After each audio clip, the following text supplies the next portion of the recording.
Selamat sejahtera, Wanakem, Tachahap. Saya Suman Sivam kembali lagi dari channel kita Rakyat Malaysia.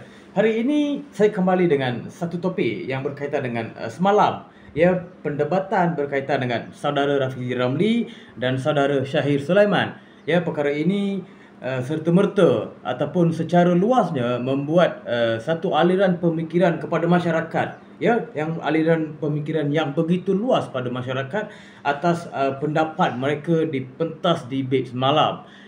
Bagi saya sebagai rakyat Malaysia di negara yang berkonsepkan demokrasi berparlimen ataupun berperlembagaan ini cukup berpuas hati dengan dua saudara ini atas perdebatan ini, sebab saya lihat mereka ini lebih ke arah profesionalisme.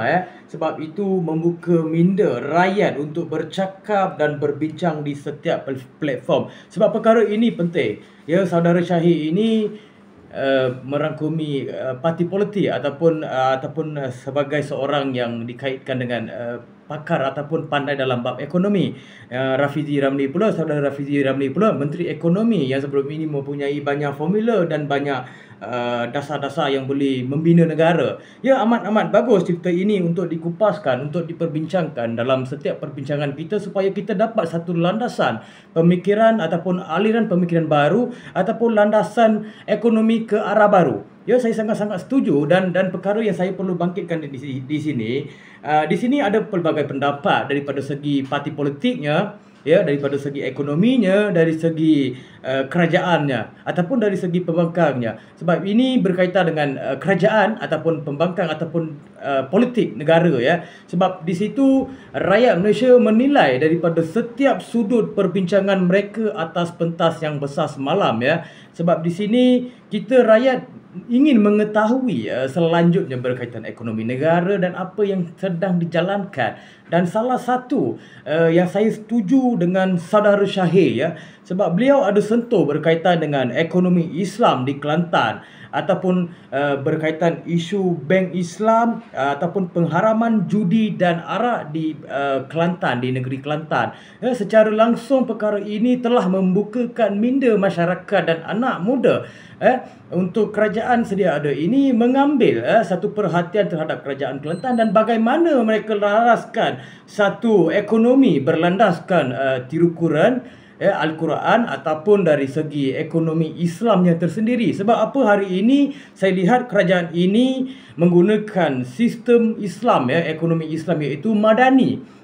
Saya rasa inilah masanya untuk mengambil peluang, membuang ego masing-masing untuk mengenali ataupun mempelajari sesuatu ilmu daripada orang lain selain daripada kerajaan. Benda itu penting, sebab saya lihat di negara Malaysia ini, setiap negeri ada kekuatan mereka, setiap negeri ada kelemahan ataupun kebaikannya masing-masing. Kita lupakan pasal keburukan, kita ambil kebaikan dari segi arak, judi dan bank Islam yang saudara Shahir Sulaiman nyatakan di pentas malam. Sebab ini agak menarik minat saya. Sebab bila dikatakan landasan Islam ataupun menggunakan ekonomi berlaraskan agama Islam rasmi negara, ini perlu diambil perhatian oleh YB ataupun saudara Rafizi Ramli untuk perkenalkan lagi sifat-sifat ekonomi Islam.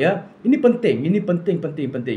Jangan kita abaikan, jangan kita politikkan isu agama. Dan saya melihat saudara Shahir ini pun membuka sesuatu topik daripada Al-Quran, ayat-ayat Al-Quran dan hadis-hadis yang terpilih untuk diperbincangkan dalam soal ekonomi. Ini penting. Ini penting. Saya melihat dua-dua mereka ada poin yang penting untuk dilaraskan. Tetapi bagi saya pula, dari segi action kita perlukan. Semua orang boleh bercakap di sini. Saya sendiri boleh bercakap. Saudara yang melihat video ini pun boleh buat satu perbincangan terhadap apa yang terjadi semalam. Tapi kita hanya boleh bercakap sebagai rakyat. Tetapi sebagai menteri, kita tidak mahu menteri yang bercakap. Kita want more action. Kita mahukan tindakan ataupun pelaksanaan keseluruhan rakyat Malaysia. Dan saya pula berpendapat mungkin kita boleh bagi masa lagi kepada saudara Rafizi Ramli untuk beliau kembangkan formula ataupun dasar-dasar yang dirangka oleh kerajaan Madani. Ya, kita jangan membuat satu keputusan yang begitu kucak-kacik ataupun melulu kepada mereka. Tetapi persoalan di sini hari ini adalah bagaimana 8 bulan kita belum ada satu landasan ataupun budaya identiti ekonomi yang tersendiri. Dan saya melihat saudara Syahid ini juga membuka ataupun membicarakan tentang dasar-dasar IMF. Adakah Malaysia, kerajaan Madani ataupun ekonomi Madani ini mengikuti landasan ataupun sesuatu yang dibuat oleh IMF? Ya, itu soalan, sebab itu perlukan jawapan untuk dari sudut rakyat. Ya, yang semalam pun saya lihat saudara Rafizi ini lebih ke arah gaji minima rakyat Malaysia, seperti mana saudara Najib Razak semasa menjadi Perdana Menteri itu juga yang beliau tekankan. Ya, hari ini dah bertukar pula Rafizi yang tekankan. Di situ Rafizi Ramli ataupun saudara Rafizi Ramli dah boleh faham. Di sini rakyat bukan mahukan satu polisi yang kurangkan harga minyak, satu polisi yang kurangkan harga kereta Pro2 Myvi, dan satu polisi yang hanya teori saja. Rakyat di sini mahukan satu polisi yang menyelesaikan masalah mereka untuk jangka masa pendek, dan satu polisi untuk mereka selesa hidup di Malaysia ada secara aman damai dan ekonominya mereka stabil seperti dulu lagi. Ya, itu yang perlu ditekankan. Saya boleh lihat kesilapan Rafizi Ramli sebelum ini secara pembangkang. Mereka ada banyak cerita, sebab bila kita di bawah, kita tidak ada kuasa dalam sesuatu perkara, kita boleh bicarakan semua benda tanpa ada apa-apa jawatan. Tetapi bila kita dah ada jawatan, kita tidak boleh memberi satu pendapat sebarangan. Ya, dan saya melihat dua-dua saudara ini memberi pendapat yang begitu profesional semasa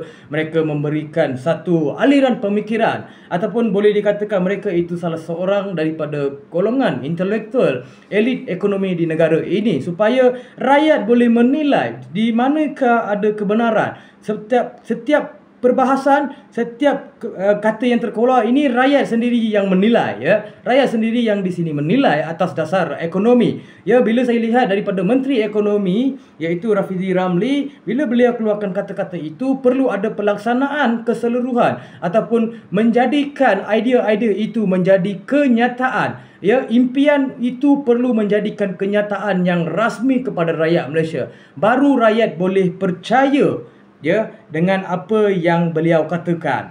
Ya, sekian, terima kasih daripada saya, Suman Siwam.